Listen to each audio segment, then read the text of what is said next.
Thank you for joining me for another reading through the Bible in chronological order. Today we're in First Chronicles chapter 7 through chapter 10. Issachar's sons, Tola, Pua, Jashu, and Simron, 4. Tola's sons, Uzi, Raphiah, Cheriel, Chamai, Ibsam, and Shemuel, the heads of the ancestral families. During David's reign, 22,600 descendants of Tola were recorded as valiant warriors in their family records. Uzi's sons, Israhiah's sons, Michael, Obadiah, Joel, Hisha, all five of them were chiefs. Along with them, they had 36,000 troops for battle according to the family records of their ancestral families, for they had many wives and children. Their tribesmen were also valiant warriors belonging to all the families of Issachar totaled 87,000 in their genealogies. Three of Benjamin's sons, Bela, Bechor, and Jediel. Bela's sons, Ezbon, Aziel, Jeremoth, and Eri, 5. They were valiant warriors and heads of their ancestral families. 22,034 were listed in their genealogies. Becher's sons, Jemiah, Joash, Eleazar, Elioenai, Omri, Jeremoth, Abijah, Anathoth, and Elameth. All these were Becher's sons. Their family records were recorded according to the heads of their ancestral families, 20,200 valiant warriors. Jediel's son, Bilhan. Bilhan's sons, Jeush, Benjamin, Ehud, Chenanah, Zethan, Tarshish, and Ashahar. All these sons of Jediel, listed by family heads, were valiant warriors. There were 17,200 who could serve in the army. Shupim and Hupim were sons of and the Hushim were the sons of Aur. Naphtali's sons, Jaziel, Guni, Jezer, and Shalem, Bilhah's sons. Manasseh's descendants. Manasseh's sons through his Aramean concubine, Israel, Machir, the father of Gilead. Machir took wives from Hupim and Shupim. The name of his sister was Maachah. Another descendant was named Zelophehad, but he had only daughters. Machir's wife, Maachah, gave birth to a son, and she named him Perish. His brother's was named Sherish, and his sons were Ulam and Rekem. Ulam's son, Bedad. These were the sons of Gilead, son of Machir, son of Manasseh.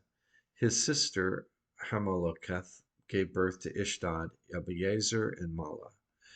Shemaiah's sons, Ahian, Shechem, Lekah, and Anaim. Ephraim's sons, Shuthelah, and his son Bered, his son Tahath, his son Eliadah, his son Tahath, his son Zabad, his son Shuthelah, also Ezer and Eliad.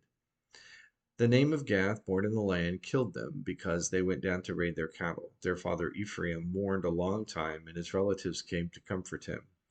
He slept with his wife, and she conceived and gave birth to a son, so he named him Beriah, because they had had misfortune in his home. His daughter was Shirah, who built Lower and Upper Beth Horon and Uzzen Shirah. His son Repha and his son Resheph and his son Tela and his son Telon, his son Ladan and his son Ammihud and his son Elishama, his son Nun and his son Joshua. Their holdings and settlements were Bethel and its surrounding villages, Naran to the east, Gezer and its villages to the west, and Shechem and its villages as far as Ayah and its villages, and along with the borders of the descendants of Manasseh, Bethshean, Tanakh, Megiddo, and Dor, with their surrounding villages. The sons of Joseph, son of Israel, lived in these towns. Asher's sons, Imnah, Ishvi, Beriah, and their sister Sarah. Beriah's sons, Heber and Machiel, who fathered Berzaith. Heber fathered Japheth, Shomer, Hotham, with their sister Shua. Japheth's sons, Pasach, Bimhal, and Ashvath. These were Japheth's sons. Shemer's sons, Ahi, Raga, Huba, and Aram. His brother Helam's sons, Zapha, Imnah, Shelish, and Amal. Zaphah's sons, Shua, Harnepher, Shual, Beri, Imrah, Bezer, Hod, Shama, Shilshah, Ithran, and Bera. Jether's sons, Jephunneh, Pispa, and Ara. Ulah's sons, Ara, Haniel, and Rizia. All these were Asher's descendants. They were the heads of their ancestral families, chosen men, valiant warriors, and chiefs among the leaders. The number of their men listed in the genealogies for military service was 26,000. Chapter 8. Benjamin fathered Bela, his firstborn. Ashbel was born second, Aharad third, Nohath fourth, and Arapha fifth. Bela's sons Adar, Gera, Abihad, Abishua, Naaman, Oha, Gera, Shephupham, and Huram. These were Ehud's sons, who were the heads of the families living in Geba and who were deported to Manahath. Naaman, Ahijah, and Gera. Gera reported them and was the father of Uzzah. Deported them, and was the father of Uzzah and Ahiad. Shiharam had sons in the territory of Moab after he had divorced his wives Husham and Bera. His sons by his wife Hodish, Jobab, Zibiah, Mishan, Malcolm, Jeuz, Sakiah, and Mirma. These were his sons, family heads. He also had sons by Hushim, Abitad, and Elpaal. Elpaal's sons, Eber, Mishaim, Shemed, who built Ono and Lod and its surrounding villages, Bariah and Shema, who were the family heads of Ajalon's residents, and who drove out the residents of Gath, Ahio, Shashak, and Jeremoth. Zebediah, Arad, Eder, Michael, Ishpa, and Joha were Bariah's sons. Zebediah, Meshullam, Hizkah, Heber, Ishmerai, Isliah, and Jobab were Elpaal's sons. Jakim, Zikri, Zabdi, Elionai, Zilathai, Eliel, Adiah, Bariah, and Shimrath were Shemai's sons. Ishpan, Eber, Eliel, Abdon, Zikri, Hanan, Hananiah, Elim, and Anthothijah, Aphidiah, and Penuel were Shashak's sons. Shemsharai, Shemhariah, Athaliah, Jereshiah, Elijah, and Zikri were Jehoram's sons. And these were family heads, chiefs according to their family records. They lived in Jerusalem. Jael fathered Gibeon and lived in Gibeon. His wife's name was Maacah. Abdon was his firstborn son. Then Zur, Kish, Baal, Nadab, Gidur, Ahio, Zikr, and Mikloth, who fathered Shemaiah. These also lived opposite their relatives in Jerusalem with their other relatives. Ner fathered Kish. Kish fathered Saul, and Saul fathered Jonathan, Malchishua, Abinadab, and Eshbaal. Jonathan's son was Merib-Baal, and Merib-Baal fathered Micah. Micah's sons, Pithon, Melech, Terai, and Ahaz. Ahaz fathered Jehoiada. Jehoiada fathered Alameth, Asmaveth, and Zimri fathered Moza. Moza fathered Beniah. His son was Rapha, his son Elsa, and his son Azel. Azel had 6 sons, and these were their names: Azrikam, Bakira, Ishmael, Shariah, Obadiah, and Hanan. All these were Azel's sons. His brother Eshek's sons: Ulam was his firstborn, Jeush second, and Iphaleth third. Ulam's sons were valiant warriors and archers. They had many sons and grandsons, 150 of them. All these were among Benjamin's sons. Chapter 9. All Israel was registered now in the genealogies that are written in the book of the kings of Israel. But Judah was exiled to Babylon because of their unfaithfulness. The first to live in their towns on their own property again were Israelites, priests, Levites, and temple servants. These people from the descendants of Judah, Benjamin, Ephraim, and Manasseh settled in Jerusalem. Uthiah, son of Amminahud, son of Omri, son of Imri, son of Bani, a descendant of Perez, son of Judah. From the Shilonites, Asaiah, the firstborn, and his sons. And from the descendants of Zerah, Jeuel and their relatives, 690 in all. The Benjamites, Salu, son of Meshullam, son of Hodaviah, son of Hesunua, Ibniah, son of Jehoram, Elah, son of Uzi, son of Mikri, Meshullam, son of Shephatiah, son of Reuel, son of Adnijah, and their relatives according to their family records, 956 in all. All these men were heads of their ancestral families. The priests Jediah, Jehoram, Jachin, Azariah, son of Hilkiah, son of Meshullam, son of Zadok, son of Meraioth, son of Ahitub, the chief official of God's temple. Adiah, son of Jehoram, son of Pashur, son of Malchijah. Maasai, son of Adiel, son of Jazarah, son of Meshullam, son of Mishallemeth, son of Immer, and their relatives, the heads of their ancestral families, 1,760 in all. They were capable men employed in the ministry of God's temple. The Levites, Shemaiah, son of Hasab, son of Azrikam, son of Hashabiah of the Merarites, Bakbakar, Harish, Galal, and Mattaniah, son of Micah, son of Zikri, son of Asaph. Obadiah, son of Shemaiah, son of Galal, son of Jeduthun, and Berechiah, son of Asaph, son of Elkanah, who lived in the settlements of the Nephothites. The gatekeepers, Shallum, Akub, Talmon, Ahiman, and their relatives. Shallum was their chief. He was previously stationed at the king's gate on the east side. These were the gatekeepers from the camp of the Levites. Shallum, son of Kor, son of Ebiasaph, son of Korah, and his relatives from his ancestral family, the Korahites, were assigned to guard the thresholds of the tent.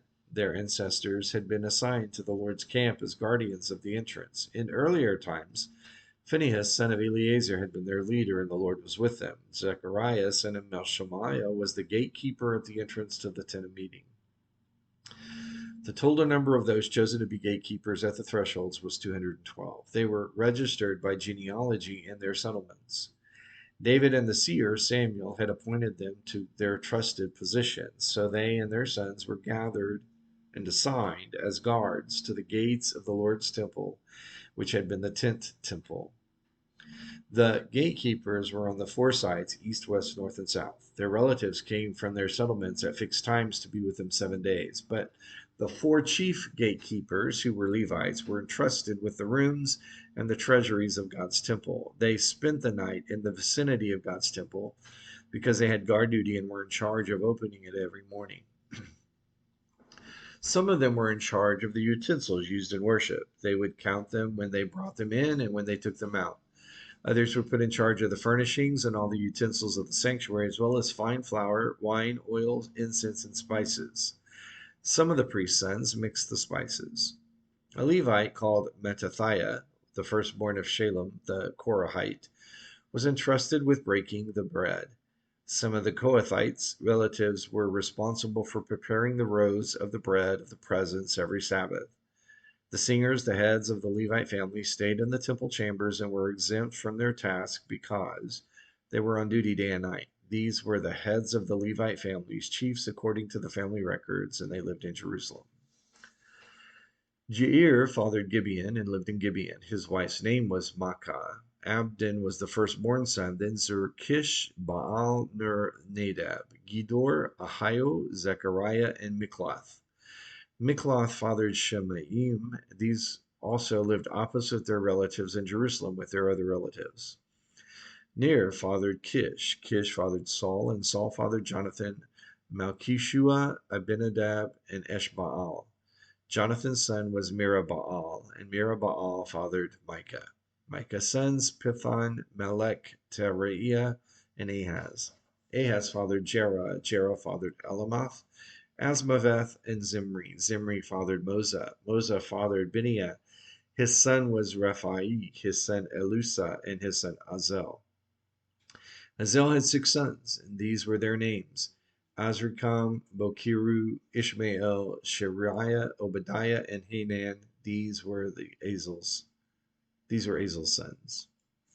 Chapter 10. The Philistines fought against Israel, and Israel's men fled from them. Many were killed on Mount Gilboa. The Philistines pursued Saul and his sons and killed his sons Jonathan, Abinadab, and Malchishua. When the battle intensified against Saul, the archers spotted him and severely wounded him. Then Saul said to the armor bearer, "Draw your sword," and Run me through with it, or these uncircumcised men will come and torture me." But his armor bearer would not do it because he was terrified. Then Saul took his sword and fell on it. When his armor bearer saw that Saul was dead, he also fell on his own sword and died. So Saul and his 3 sons died. His whole house died together.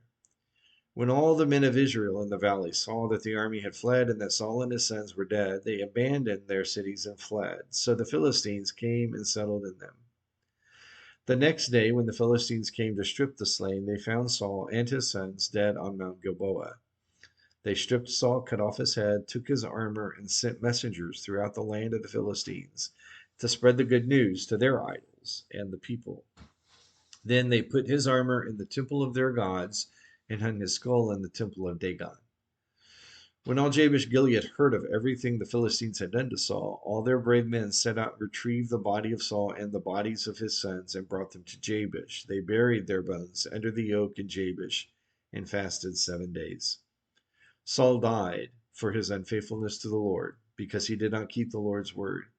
He even consulted a medium for guidance, but he did not inquire of the Lord. So the Lord put him to death and turned the kingdom over to David, son of Jesse. So as we finish this reading, notice the narrative of the chronicler is now turning to history as it occurs. The first 9 chapters, long and laborious reading over names and names and names of very difficultly pronounceable Hebrew names, shows us that the chronicler's objective was to elevate the lineage and the line of King David. And so, first with chapter 10 shows the story of the decline and the reason of the decline of Saul very clearly, that Saul died for his unfaithfulness to the Lord because he did not keep the Lord's word. The enthronement of Saul as king was because, very simply, the people wanted a king like the nations, and that's what God gave them. But the king that God would choose, King David, would be a king after God's own heart, and that will be the rest of the story of our chronicler. Join me for another reading through the Bible tomorrow in chronological order.